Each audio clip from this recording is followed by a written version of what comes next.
Good morning, y'all. We're going to get into part 8 of how I married a man that didn't exist. I literally just woke up. First of all, let me just say a few things. I woke up to a ton of comments and follows and support, and I honestly didn't expect that. I just wanted to tell my story. It has weighed on me very heavily, and I can't hold him accountable physically. There's nothing I can do. But I felt like I wasn't going to stay quiet. So it's been an emotional journey. But I just want to say thank you to all the people who are showing me a lot of support. I know that this can be a difficult listen because there are so many red flags. And in those moments, it didn't feel like that. It didn't seem like that. So I am very thankful that you guys are not ripping me apart in the comments. Because you would really have every right to. If I was listening to someone's story, I'd be like, girl, like, are you being serious right now? To address a few comments, yes, I should have offered to drive. It didn't cross my mind at the time. Yes, he knew I was vulnerable. He knew I was naive. He used his charisma to take advantage of that. Yes, I knew he was in recovery and had a drug addiction previously, and I work with people who suffer with addiction. I should have seen the red flags with the drinking way earlier on. I'm going to talk about my profession for a second. When it comes to my profession, I have always been really great at helping people and doing my job effectively and professionally. When it comes to my personal life and anybody that I may have in my life that has suffered from addiction, it's completely different.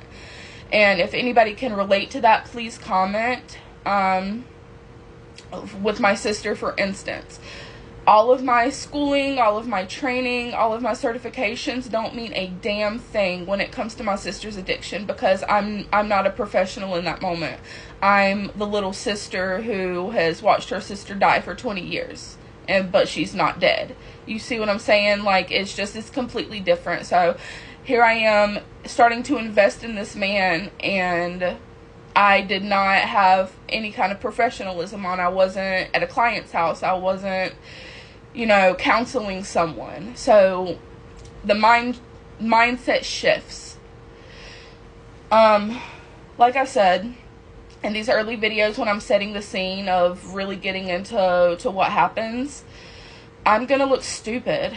I'm going to look super naive. I'm going to look like I have no sense. And that's because I didn't. I didn't.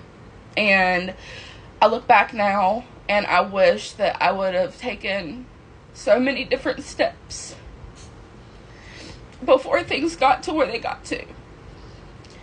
So just know that salt does not have to be rubbed in wounds for there to be a lesson learned. I've learned lessons, and this is me coming forward with the story. Okay,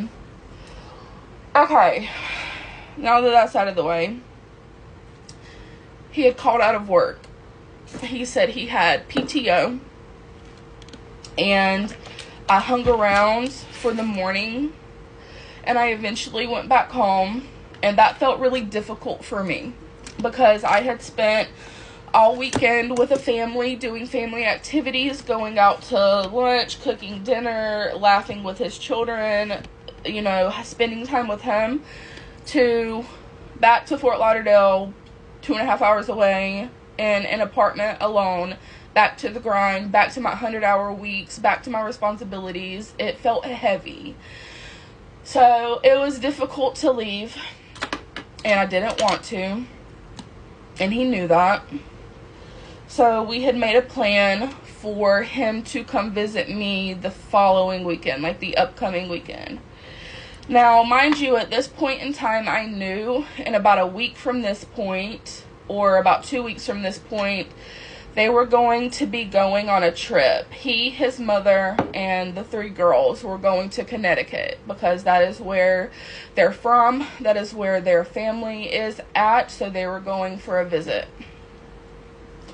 So I knew they were going to be gone. They were going to be gone for a little while. Like, it was going to take days to drive up there and then days to drive back. I'm not exactly sure the amount of time they were really gone. So I go back home and everything is normal. He told me he decided he was going to delete his dating app. And he was really adamant about it. He goes, you know, you're the only one I'm talking to. You are the only person I'm interested in. I'm not going to be talking to anyone else. And mind you, we had established we were a couple at this point. But when it came to this Facebook dating profile, he was very adamant. He was very... It was almost... Looking back now, you know, it was a show, but... He felt very strongly about letting me know he's deleting this profile. He deleted the profile. He took a screenshot. He sent it to me. And then he was just very heavy on wanting a family. He wanted to do the right thing. He knows he has made mistakes in his past and that he wanted to have a better life. He's learned from his mistakes. He's not that man anymore. So he was saying all the right things. He told me that he hadn't felt this way since Jay passed. And I wear my heart on my sleeve. I know I said I'm a sentimental person in previous videos, but when he said something like that, like, it hit me really hard, because I was like, oh my gosh, like, he really feels strongly about me, like soulmates, perhaps. Like, you know, I was just being a stupid fucking butterflies in my stomach, can't eat, can't sleep, want to talk to you all the time. And so I ate it up. Anything he was telling me. He was so attentive. He was so sweet. He was just so complimentary. And he made me feel good. He boosted my self-esteem. He made me feel like I had been seen for the first time in forever. Of like a lifetime of being looked over. So I'm sure with all the people I have invested in this now, there's somebody here that feels like they have been looked over their entire life, like they haven't mattered. Like, you are the last one to be picked for anything and everything. And I'm not trying to be dramatic, and I know I can be a little dramatic, but that's truly how I felt. I felt like it's been one thing after the other, and like, at every turn I've not been good enough. So, when he started feeding me these things, the effect it had on me, it was intoxicating.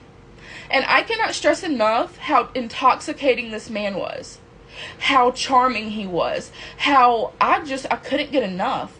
And it was just the weirdest thing. It was, I don't want to say an obsession, but it felt like that. It felt like I had to be by him. I had to talk to him. I had to, you know, see him as often as I could. And that's something that was really, really intense.